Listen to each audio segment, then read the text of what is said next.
Eu peguei a doença, fiquei entubado por 29 dias. Então, nesses 29 dias de intubação, eu conheci a face da morte e o vale da sombra da morte. Eu sou, segundo os médicos que ainda cuidam de mim, eu sou um caso raro para o mundo, porque sobrevivi à intubação, que muitos estavam morrendo, e dentro dessa intubação eu peguei as 3 bactérias mais letais que o hospital conhecia. Peguei no sangue, no pulmão, que estava completamente comprometido, estava 100% na máquina, peguei uma bactéria terrível, e na urina, as 3 ao mesmo tempo.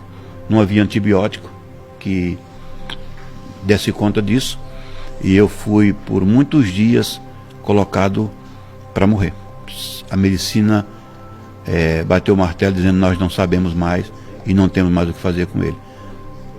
Fui colocado à parte para morrer. E eu lembro que a equipe chegou para fazer processo de intubação, e uma das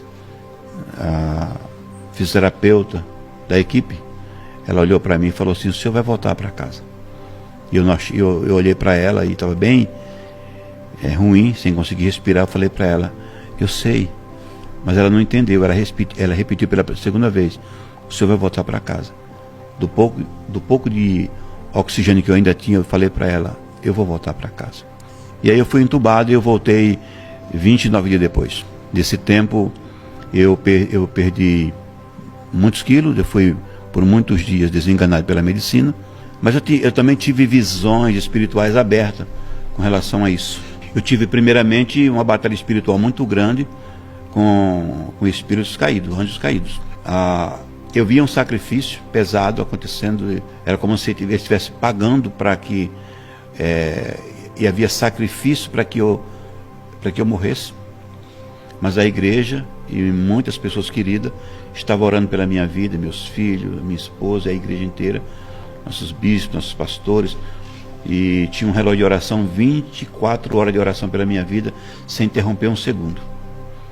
E a morte veio a mim, e ela me encarava por muitos dias, e nesse sacrifício, que foi um dia muito difícil, eu ouvi uma frase muito forte, quando o anjo chegou para mim e disse: você foi considerado digno de morte, e você vai morrer. A morte vinha para mim todos os dias, e depois vinha um demônio para mim desfigurado, com um corpo humano, mas totalmente desfigurado, e ele disse para mim por 3 vezes: você vai morrer. E as 3 vezes uma voz, que eu não via a pessoa, só ouvia a voz, que disse: ele não pode morrer. Essa doce voz foi muito forte, porque teve 3 sacrifícios.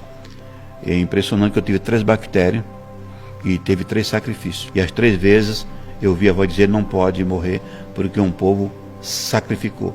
E algumas pessoas entenderam que estava falando de sacrifício de redenção. Não tem nada a ver. Era um povo que estava sacrificando tempo em oração, jejum pela minha vida. Era um sacrifício de oração, de entrega. Passar essa etapa de batalhas espirituais, eu voltei dessa experiência amando menos esse mundo, tendo menos medo da morte e amando mais a Deus.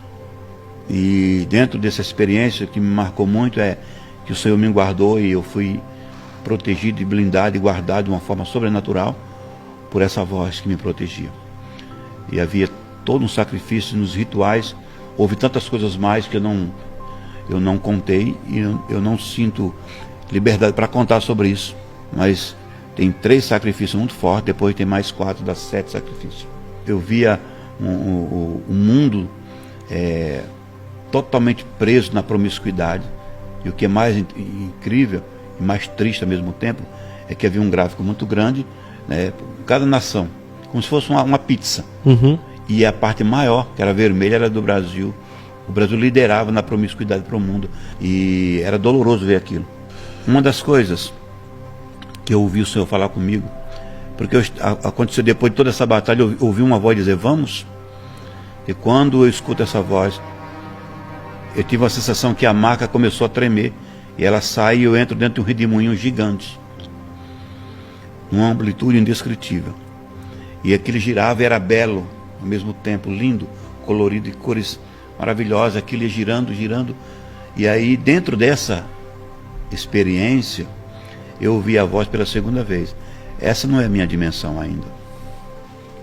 Nisso, eu entrava em um nível sobrenatural. Tudo era indescritível. E aí eu lembro que aquela mesma voz falava comigo. Como que é essa voz? É como se fosse a melhor acústica jamais ouvida antes. Me cercava por todos os lados. Uma voz que me envolvia. Para mim foi a voz que Abraão ouviu. Mas uma voz doce, mas uma voz que arrebata o coração. E eu me lembro que eu chegava nesse ambiente de glória e ele dizia: eu sou o eterno Criador. E quem está em mim também cria. Ele dizia para mim: mentaliza e verbaliza. Eu mentalizava algumas coisas e eu verbalizava, e aquilo se tomava forma na minha frente.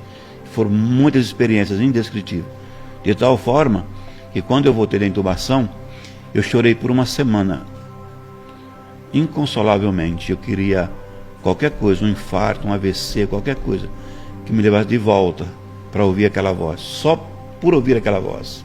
O sentimento é de querer voltar para lá. E quando fala sobre isso, parece que eu quero ir embora agora. Uau. Eu não... é como se nada mais valesse a pena. A única coisa que me faz valer a pena, vale a pena ganhar mais um. É parar mais um divórcio, é parar mais um aborto, é parar mais um suicídio, é parar mais um homicídio, é levar mais uma pessoa para Cristo. É a única razão que me dá sentido estar aqui. Fora disso, nada mais me satisfaz.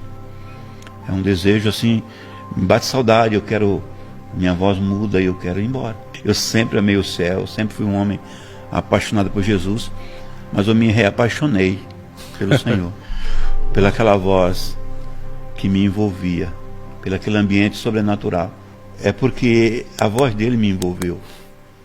Eu sei que era a voz dele.